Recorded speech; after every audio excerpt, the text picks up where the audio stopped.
Firman Tuhan berkata, Dia yang memulai perkara yang baik dalam diri kita, sanggup menyempurnakan dan menyelesaikannya hingga hari Tuhan. I will perfect it for you.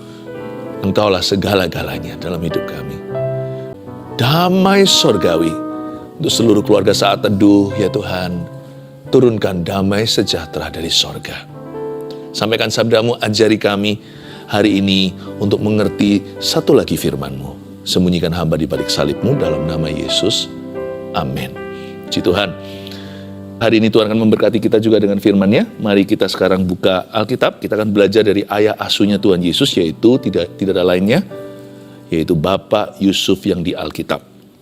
Kita bersama-sama membuka firman ini di Matius pasal yang kedua, ayat 13-15 dulu. Dengan judul langkah praktis, ikuti tuntunan Tuhan. Yes, langkah praktis, ikuti tuntunan Tuhan. Penyingkiran ke Mesir terjadi, yaitu Matius pasal yang kedua, ayat 13-15 saya bacakan.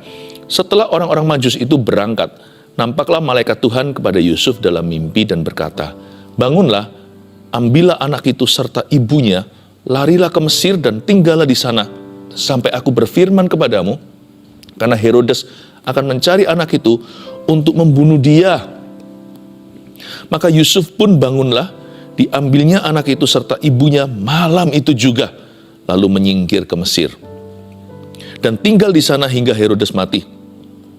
Hal itu terjadi supaya genaplah yang difirmankan Tuhan oleh Nabi, dari Mesir kupanggil anakku. Langkah praktis, ikuti tuntunan Tuhan. Setiap langkah kita itu harus Tuhan yang memimpinnya. Seperti lagu lama, setiap langkahku diatur oleh Tuhan, dan tangan kasih-Nya memimpinku. Saya percaya kalau Tuhan yang menuntun hidup kita akan berkemenangan. Dan tahun depan kita akan melihat kemuliaan Tuhan. Kalau kita jalan dalam tuntunan Roh Allah, kita nggak akan tersesat jalan, karena Yesus adalah jalan. Bahkan Yesus adalah jalan di mana tidak ada jalan. Dia buka jalan. Allah Perjanjian Baru sama dengan Allah Perjanjian Lama. Dialah Allah yang kekal, Alfa dan Omega. Di zaman Musa, bangsa Israel ketika keluar dari tanah perbudakan, Tuhan itu membuka jalan, padahal di depan tidak ada jalan, itu lautan, Dia belah Laut Merah. Sudahlah, jangan takut. Asal kita ikuti tuntunan Tuhan, kita pasti masuk ke rencananya yang ajaib. Juga ada saran praktis bagaimana mengikuti tapak kaki Tuhan yang tidak kelihatan. Mari kita lihat lagi ayat 13. Setelah orang-orang Majus itu berangkat. Ini ceritanya setelah orang Majus ketemu Yesus. Nampaklah malaikat Tuhan kepada Yusuf dalam mimpi dan berkata. Jadi Yusuf ini mimpi setelah Maria melahirkan. Tidak lama setelah itu, dalam mimpi Bapa berkata, bangun, ambil anak itu serta ibunya, yaitu Maria, lari ke Mesir, tinggal di sana sampai aku berfirman. Kenapa ya kok Yusuf menerimanya dalam bentuk mimpi? Ini hanya sekedar konklusi saya secara pribadi sih. Tuhan itu bisa bicara melalui berbagai macam cara, tetapi selalu suara Tuhan tidak akan pernah melanggar firman. Kalau kita mau menguji apakah itu suara kita atau suara Tuhan atau suara setan, gampang. Apa kata firman? Ada berbagai macam cara kita mendengar suara Allah, tapi yang pasti semua akan alkitabiah. Tapi Yusuf ini kan mendapatkan pesan secara spesifik. Bahkan tidak tertulis dalam kitab-kitab perjanjian lama yang dia ketahui.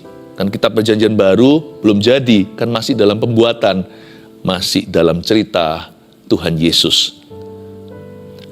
Pada waktu itu, Yusuf mendapatkan sebuah pewahyuan untuk segera hengkang dari kota itu, bahkan ke luar negeri. Nampak malaikat Tuhan kepada Yusuf dalam mimpi. Kenapa mimpi ya? Mungkin enggak ya? Tuhan kalau bicara itu kan selalu efektif. Kalau kita menerima sesuatu dari Tuhan waktu kita tidur, kan manusia tidak bisa membantah.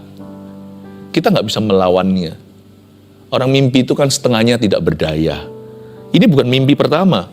Sebelum itu Yusuf dapat mimpi juga waktu dia mau diam-diam menceraikan Maria. Yusuf itu baik, dia nggak jahat. Karena zaman itu ada hukum, Kalau sampai wanita itu berzina sebelum menikah, dia harus dirajam dengan batu. Karena itu, Yusuf tidak mau menjadi penuntut. Karena dialah tunangan Maria yang sah. Jadi dia mundur, berarti dia cabut tuntutannya. Dia cabut dakwaan. Yusuf waktu itu melakukan apa yang menurut nuraninya betul. Karena memang dia mengasihi Maria. Tapi Tuhan intervensi. Dalam mimpi beritahu, kamu harus nikahi gadis ini. Karena kandungan dia itu, ada orok atau bayi, itu dari Roh Kudus.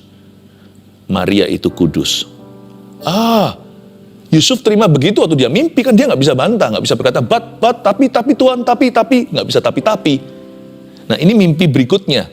Mimpi kali ini sebuah instruksi. Kamu segera bawa anak dan mamanya itu ke luar negeri. Tepatnya ke Mesir. Mungkin enggak ya, Tuhan itu bicara lewat mimpi dengan alasan begitu. Sangat mungkin. Pokoknya begini, when God speaks to you, He will speak to you effectively. Kalau Tuhan bicara kepada kita, Dia akan bicara kepada kita sesuai personality, kepribadian kita, sesuai kebutuhan, sesuai sikon atau situasi kondisi kita. Tapi yang pasti Tuhan kalau bicara itu selalu efektif. Kita nggak mungkin kelewatan. Tugas kita hanyalah buka hati. Bukan yang utama itu bukan kita itu suara Tuhan atau bukan. Yang terutama itu hatimu siap untuk taat. Kalau waktu Tuhan berbicara kepada kita itu, siapkah kita meresponinya dengan benar? Dan Yusuf meresponi. Dia bukan meresponinya biasa-biasa, tapi dia langsung mengambil langkah iman. Kalau Anda baca, setelah instruksi diberi ayat 14, maka Yusuf pun bangunlah, diambilnya anak itu serta ibunya, coba garis bawahi, malam itu juga. Mimpi itu pagi atau malam hari? Saya rasa Yusuf ini bukan pemalas. Yusuf tukang kayu yang sangat rajin. Yusuf ini mimpinya pasti malam hari. Ini bukan tidur siang, ini tidur malam. Waktu dia bangun, dia langsung hengkang. Dia langsung dia bawa Maria beserta dengan anaknya itu. Detik itu juga malam itu. Menurut Anda, nyaman gak ya? Kenapa Yusuf gak berkata, ngantuk aku, besok pagi aja, apa bedanya sih 5 jam lagi? Apa bedanya sih 4 jam lagi? Gak suka tunda-tunda. There is no point in delaying. Tidak ada tujuannya untuk kita itu, tidak ada bagusnya untuk kita itu menunda-nunda. Ada perintah Tuhan atau instruksinya yang harus ditaati, bukan pelan-pelan tapi segera.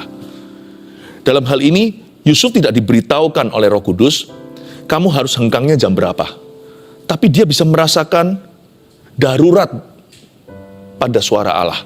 Dia bisa merasakan urgency atau emergency. Dia bisa merasakan ada sesuatu yang mendesak pada perintah Tuhan. Maka Yusuf pun tidak ambil resiko. Bagi dia, timing is everything. Waktu itu segala sesuatu. Langsung dia hengkang malam itu. Inilah cerita Yusuf bangun tidur. Di tengah-tengah mimpinya dibangunkan. Dia langsung ringkas-ringkas barang. Mungkin gak semua barang, sebagian besar ditinggalkan. Pokoknya Maria diambil satu tangan, bayi juga digendongnya. Langsung dia pergi. Malam itu juga pergi malam hari.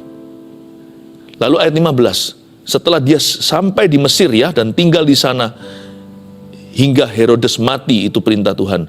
Hal itu terjadi supaya genaplah yang difirmankan Tuhan oleh Nabi, dari Mesir kupanggil anakku. Yusuf itu taat. Taat itu bukan saja melangkah. Taat itu juga berdiam diri. Kebanyakan kita sukanya aktif. Tapi nanti kalau Tuhan tidak berbicara sesuatu yang baru, maka kita nggak betah di situ. Ada orang tertentu itu yang nggak bisa tenang gitu, nggak bisa berserah penuh. Saya rasa iman itu juga berarti belajar diam dan setia di mana Tuhan tempatkan. Kalau Tuhan tidak memberitahukan langkah berikutnya, kenapa nggak kerasan tinggal di langkah sebelumnya? Tidak selalu kita harus cari pewahyuan baru. Kita juga harus belajar berbuah di pewahyuan lama. What's next? What's next Tuhan? Apalagi Tuhan, apalagi Tuhan. Kalau tidak, Tuhan tidak memberimu sesuatu lagi, kenapa tidak hargai yang Tuhan berikan sebelumnya? Belajarlah diam, belajar juga untuk setia. Di sini Yusuf disuruh tunggu. Wait for me, kata Tuhan kepadanya dalam mimpi. Tunggu sampai Herodes mati, sampai aku berfirman lagi. Tunggu di sana sebelum ada tuntunan yang baru. Ini suatu langkah praktis juga untuk mengikuti jalan Tuhan. Kadang-kadang mengikuti tuntunan itu kita bisa mendahului Kristus. Sangat sering loh kita lihat dalam hidup ini orang-orang yang mendahului Tuhan. Tuhan belum ngomong dia sudah berjalan. Tuhan tuh gak suka korban, Tuhan lebih suka ketaatan. Mendengarkan itu lebih baik daripada korban bakaran. Jangan mendahului Tuhan juga. Kalau Tuhan tidak memberikan tuntunan, jangan kita itu nekat. Belajar dengar-dengaran dengan Roh Kudus. Karena banyak orang itu tersesat jalan. Karena dia ambil konklusi sendiri seperti Raja Saul ya kan. Raja Saul kan nunggu tuh Samuelnya memang terlambat berapa hari. Saya rasa ada kesengajaan di dalamnya. Tuhan memang tuntun Samuel untuk terlambat datang untuk menguji Saul. Dan Saul itu memang tergesa-gesa. Dasar kedagingan, tidak mau nurut. Tidak ada yang namanya kekang pada dagingnya. Kalau Tuhan nggak ngomong, ya sudah aku jalan. Jangan salahkan loh ya. Aku kan kepepet nih ceritanya. Aku kan terjepit, terhimpit. Aku terpaksa lakukan itu karena paksaan rakyat, karena desakan mereka. Bukankah itu dalih Raja Saul yang ditinggal oleh Allah? Tuhan murka sama dia. Apa-apaan ini ya? Nggak bisa kau todong Tuhan seperti itu. Terpaksa Tuhan. Karena rakyat sudah menuntut.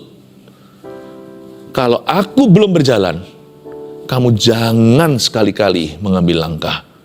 Bukankah itu yang Tuhan perintahkan pada bangsa Israel lewat tiang api, tiang awan? Kalau tiang api, tiang awan itu tinggal, mereka berkemah. 12 suku itu berkemah masing-masing suku di wilayahnya sendiri-sendiri.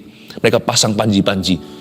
Tapi kalau tiang awan itu mulai bergerak atau tiang api, maka mereka mulai berkemas-kemas termasuk suku Lewi. Langsung ringkas-ringkas perkakas-perkakas kemah pertemuan, semua barang-barang suci. Kalau dia bergerak, baru mereka bergerak. Kalau dia diam, mereka harus diam, bercokol di tempat, kerasan. Jangan kemana-mana. Seperti perintah Tuhan pada Yosua, dalam mengikut aku, kamu harus hati-hati merenungkan firman. Jangan menyimpang ke kiri atau ke kanan. Jangan berani-berani berkata, Tuhan, saya rasa aku mau lakukan ini untuk Tuhan, padahal Tuhan tidak suruh. Itulah sebabnya banyak orang tidak bisa ikuti tuntunan Tuhan, karena Tuhan bukan Tuhannya. Because He is the master of His own life. Not your will be done, but my will be done. Bukan kehendakmu yang jadi, kehendakku yang jadi Tuhan. Akulah Tuhan atas hidupku. Ikuti tuntunan Tuhan itu berarti dia Tuhan, kita hamba. Kalau Tuhan belum berkata, jangan paksa. Kalau Tuhan belum melangkah, tinggallah di sana. Ayat 19 sekarang kita baca ya, 19 sampai 23. Sekarang ceritanya langsung di-cut, pembunuhan anak-anak di Bethlehem. Itu terjadi sudah ya, di tengah-tengah. Setelah pembunuhan yang cukup mengejamkan itu, untung-untungnya Yusuf langsung taat. Coba dia terlambat 1 jam. Mungkin pembunuhan sudah terjadi dan border atau perbatasan negara sudah ditutup imigrasi. Mungkin Yusuf nggak bisa ke luar negeri. Maka bayi Yesus dalam bahaya. Makanya kalau taat itu jangan tunda. Immediately, langsung ada perintah yang tidak boleh diulur. Harus taat sekarang. Sekarang itu NOW, now. 1 menit pun terlambat. Ayat 19, setelah Herodes mati, nampaklah malaikat Tuhan kepada Yusuf dalam mimpi di Mesir. Katanya, bangunlah, ambillah anak itu serta ibunya dan berangkatlah ke tanah Israel.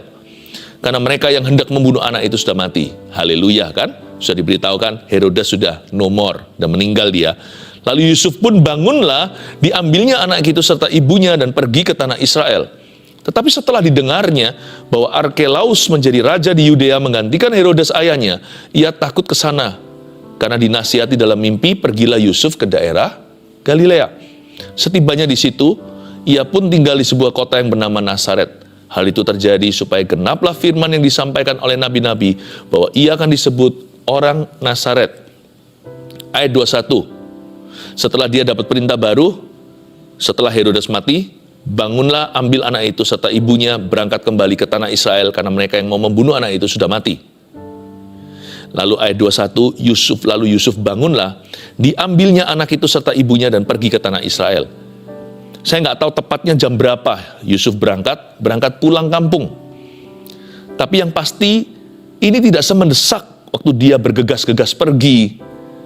Waktu dia pergi karena peringatan bahwa Yesus ada yang mengancam nyawanya.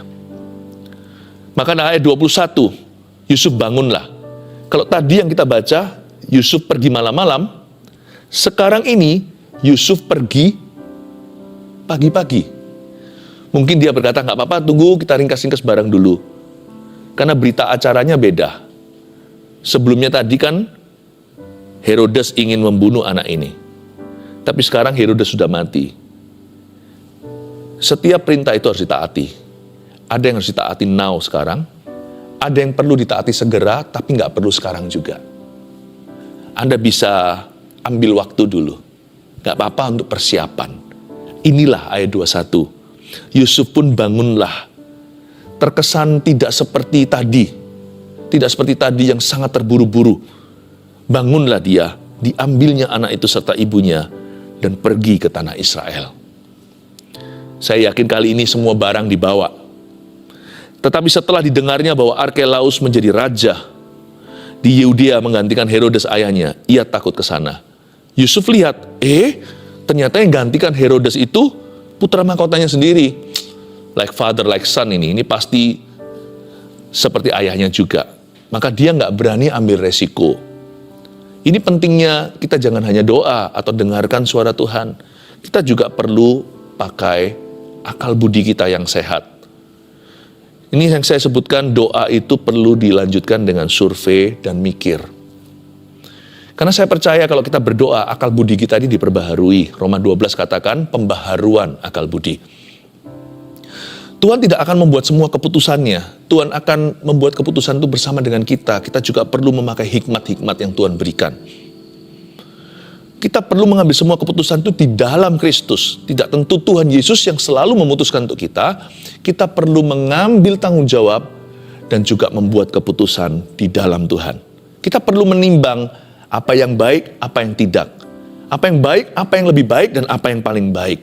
Tuhan memberikan kepada kita itu pikiran. Dan pikiran kita di dalamnya juga tinggal Roh Kudus jikalau kita menjaga kesuciannya. Jikalau pikiran tidak dikotori dengan pornografi, kepahitan, tidak dikotori dengan semua dosa-dosa yang mengikat kita, pikiran kita bisa menjadi senjata kebenaran. Coba lihat ya Yusuf ini, dia nggak perlu orang brilian. Dia ini tukang kayu, seorang yang mungkin pendidikannya sederhana. Tapi kelihatan mata, kalau ini Arkelaus yang menjadi raja di Yudea menggantikan Herodes, common sense lah. Udah pengetahuan umum. Kalau papanya sejahat itu, anaknya kemungkinan juga jadi orang baik, susah. Dan lalu karena dinasihati dalam mimpi, pergilah Yusuf ke daerah Galilea. Bukannya dia pergi ke Bethlehem atau di daerah Yudea. Dia naik ke utara. Dia nurut sama Tuhan. Sesuai dengan mimpi itu dia harus pulang ke kampungnya, kembali ke tanah air. Tetapi di dalam negeri dia pilih kutub utaranya. Dia nggak pergi ke kutub selatan. Itu adalah wilayah kekuasaan Raja Herodes dan putra mahkotanya. Dia pergi ke utara, ke Nazaret. Tanpa disengaja ternyata semua keputusan survei dan pemikiran-pemikiran dia dan common sense, semua hikmat-hikmatnya itu. Malah justru secretly diam-diam Allah bekerja sama mendatangkan rencananya. Ternyata di ayat 23, setibanya di sana, ia pun tinggal di sebuah kota yang bernama Nazaret. Dalam mimpinya dia nggak mendapatkan suatu pewahyuan Nazaret atau kamu ke Nazaret, nggak ada. Tapi setelah dia survei tempat, akhirnya dia jatuhkan pilihan ke Nazaret. Nazaret itu kampung sederhana, sampai hari ini pun bukanlah wilayah orang kaya. Tempat mungkin di situ living standard atau standar hidupnya itu terjangkau ya kan. Dan dia bisa mendapatkan workshop untuk dia bisa bikin prakarya dari kayu lalu dijual, perabotan misalnya. Di situ adalah kampung nelayan. Orang-orang juga banyak gembala di situ. Karena itu Dia rasa itu tempat yang paling pas untuk dia besarkan keluarganya. Mungkin kampung halaman Nazaret itu, karena mereka itu orang-orang biasa, komunitasnya lebih terjaga, lebih tidak individualistis.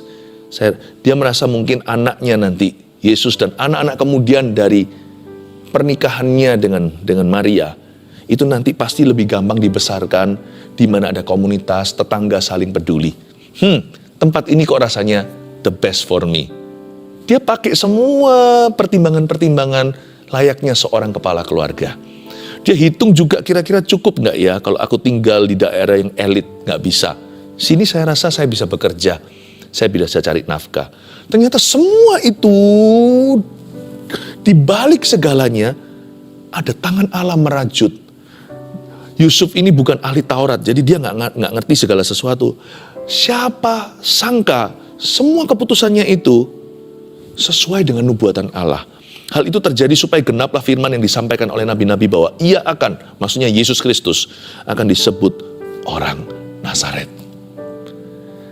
Tahukah Anda, kita hanya melakukan bagian kita secara bertanggung jawab di hadapan Tuhan. Kita hanya lakukan yang terbaik lah, gitulah pepatah yang biasa kita dengarkan, just do your best, God will do the rest. Lakukan yang terbaik, Tuhan akan lakukan sisanya atau selebihnya. Betul. Tahu nggak? Waktu kita lakukan bagian kita, Allah itu bekerja di tempat yang tidak kelihatan. Tidak nampak mata. Ternyata dia bawa kita ke rencana semula. Memang itulah rencana Allah. Ajaib ya. Daripada Yusuf gigit jari lalu berkata, minta tanda, minta tanda. Enggak. Dia keluarkan semua kalkulasi. Dia survei semuanya. Lalu dia timbang-timbang. Keluarganya seperti apa. Cocoknya di mana. Dia lihat bayi Yesus yang tentunya sekarang sudah menjadi anak kecil. Dia berkata, saya rasa saya mau memberikan yang terbaik. Tempat ini adalah the best for him. Untuk dia menempuh studi atau belajar. Wow. Belum lagi, dia jauhkan dari selatan ke utara. Dijauhkan anak ini dari bahaya. Karena anaknya Herodes, putra mahkota, sekarang memerintah di sana. Karena itu dia buat sejauh mungkin. Naik lagi, sudah perbatasan. Nazaret itu, teruskan lagi. Sudah naik ke luar negeri, ke Syria dan sebagainya. Mesir itu di bawah. Jadi harusnya paling nyaman atau convenient, Yusuf taruh anaknya di Yerusalem atau Bethlehem. Karena dari Mesir dia keluar. Tapi dia traveling lagi naik ke atas. Belan-belanin bayar harga. Capek loh itu. Boyong-boyongan. Seluruh rumah tangganya. Gak apa-apa. Sejauh mungkin bayi Yesus harus aman. Anakku ini. Titipan dari Roh Kudus. Harus aman di tanganku. Sampai nanti suatu hari. Dia melakukan misi. Yang untuk itu dia diutus ke dunia ini. Luar biasa ya. Apa yang kita bisa pelajari? Langkah praktis ikut tuntunan Tuhan ini. Saya kasih 3 poin untuk merangkumnya. 1, lakukan langsung perintah Tuhan yang menjadi rema. Pokoknya kalau ada perintah Tuhan yang jadi rema, lakukan langsung ya. Sebab dalam perintah tersebut ada tuntunan arah hidup kita. Kalau kita nggak tahu kita mau kemana dari sini, nurut aja sama perintah yang hari ini diwahyukan kepadamu. Perintah itu nggak usah diwahyukan. Seluruh Alkitab ini penuh dengan perintah Tuhan. Tapi waktu kita baca Alkitab, ada perintah tertentu itu yang relevan untuk kondisi kita sekarang dan sangat-sangat berbicara untuk keadaan kita. Dan kalau Tuhan minta itu daripadamu, entah itu mengampuni, entah itu bersyukur, entah itu melakukan sesuatu sesuai dengan firman-Nya, lakukan. Jangan ditunda. 1 jam pun akan beda. Timing is everything. Tidak ada poinnya, tidak ada untungnya mengulur-ngulur ketaatan kita. Kalau semua itu indah pada waktunya, paling indah itu waktunya adalah sekarang untuk taat kepada firman. Jangan berkata besok aja. Jangan suka untuk mengulur apa yang bisa Anda lakukan hari ini. Lakukan langsung perintah Tuhan yang menjadi rema. Dan ambil langkah iman seperti Yusuf. Aku tidak tahu Tuhan apakah aku bisa ya Tuhan Yesus melakukan firman ini. Tapi firman ini memang kau berikan untuk situasiku sekarang. Waktu aku baca Alkitab, waktu aku merenungkan, waktu aku berdoa. Dan firman tersebut merupakan perintah. Itu tiba-tiba jadi rema atau spoken word. Seperti seolah-olah ada hembusan Roh Kudus dalam firman itu untukku. Seperti seolah-olah Tuhan memerintahkannya langsung bertatap muka dengan saya. Aku harus lakukan ini. Tidak bisa ditunda besok atau minggu depan. Aku harus lakukan sekarang. 2, jangan beranjak kemana-mana sebelum ada tuntunan yang baru. Itu berarti tuntunan lama belum kadaluarsa. Jangan selalu minta sama Tuhan instruksi berikutnya, sedangkan PR lama masih terbengkelai. Kalau kita masih ada ketaatan yang tertunda, lakukan itu dulu. Jangan minta berkat. Jangan minta sesuatu yang besar. Perkara kecil aja kita belum setia. Sebab kita harus setia dulu dalam perkara sederhana. Barulah Tuhan memberikan yang luar biasa. Sebelum ada tuntunan yang baru, don't go anywhere. Jangan beranjak kemana-mana. Bukan berarti kita nggak baca Alkitab ya. Kalau kita sudah baca Alkitab, ada sebuah rema kita dapat, kita sedang lakukan itu. Nanti minggu besok kita baca Alkitab lagi, masih ada rema baru. Tapi rema baru itu mungkin berupa janji, assurance, atau kepastian, atau pengulangan perintah kemarin yang kita terima, seperti penekanan lagi atau peneguhan. Nah ini yang perlu kita lakukan. Ini akan dikejar sama Roh Kudus. Kemanakah aku dapat pergi menjauhi rohmu Tuhan? Ya ini akan terus dikejar sama Tuhan sampai kita lulus. Kalau kita nggak lulus, ini akan di-hair terus. Ini akan diulang lagi. Lakukan itu segera. Jangan ditunda. Siapa tahu kalau engkau menundanya 3 jam, ternyata Herodes akan membunuh bayi. Ternyata setan akan gets the upper hand. Setan akan memperoleh uppercut. Dia punya keuntungan atas hidupmu. Dia punya tumpuan kaki. Siapa tahu setan punya advantage. Jangan izinkan. Taat pada Tuhan sekarang itu yang adalah the best scenario. Yang ketiga, pakai akal budi yang sehat juga dalam mengambil keputusan. Seperti tadi itu, pakai hikmat kayak Yusuf. 3 langkah praktis yang saya berikan hari ini di saat teduh bersama, episode Natal. Kita dalam perenungan hari Natal ini, kita belajar untuk melakukan langsung perintah Tuhan yang menjadi rema bagi kita hari ini. Kedua, jangan beranjak kemana-mana sebelum ada tuntunan yang baru. 3, pakai akal budi yang sehat juga dalam mengambil keputusan. Saya merasakan juga dalam roh saya, ada anak-anak muda yang kesepian. Anda tidak dekat dengan orang tua sibuk sendiri, mungkin orang tua juga belum dalam Tuhan, siapa tahu. Ada anak-anak muda di sini yang kesepian, jangan cari pelampiasan. Tuhan mengasihimu. Yesus yang waktu mulai pelayanan publik atau pelayanan mujizatnya, dia berumur 30. Anda mungkin berumur 20 sekian atau belasan. Tidak jauh kan? Tuhan mengerti juga bagaimana menjadi orang muda, sendirian di padang gurun, lalu dicobai. Tuhan bisa berdiri teguh, karena ada Bapa di hidupnya. Jangan buang hidupmu, kau punya Bapa di sorga. Saya merasakan juga ada orang-orang yang di PHK, yang diberhentikan kerja. Ikuti tuntunan Tuhan, saya dapatkan sebuah kepastian iman, saya dapatkan satu karunia iman, a gift of faith for you. Bahwa Anda akan dapat pekerjaan yang lebih baik. Mungkin bayarannya nggak setinggi, nggak semua pekerjaan yang saya maksudkan ini bayarannya tinggi-tinggi sekali, nggak mungkin. Tapi hidupmu akan sejahtera. Nanti dari sana Tuhan akan angkat kembali. Sebagian akan mendapatkan promosi dari Tuhan, sebagian mendapatkan kecukupan. Tapi Tuhan itu baik loh. Buat perencanaan hidupmu, jangan Anda terkapar, tidak bisa berbuat apa-apa.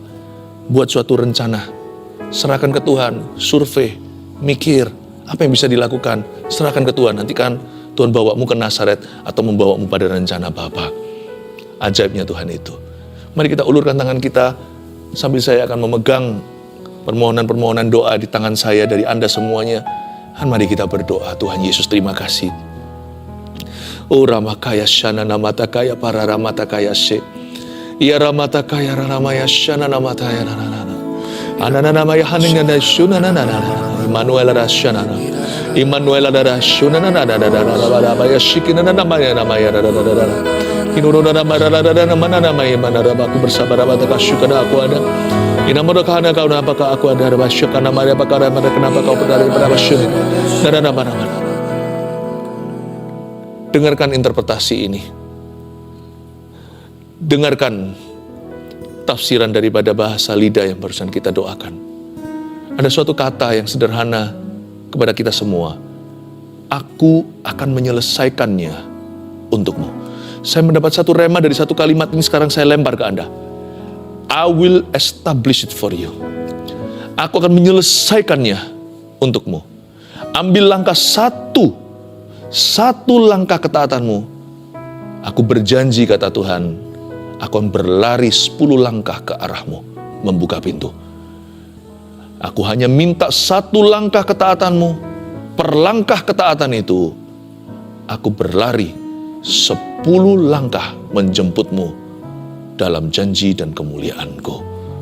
Aku akan menyelesaikannya bagimu. Aku akan menyelesaikannya untukmu.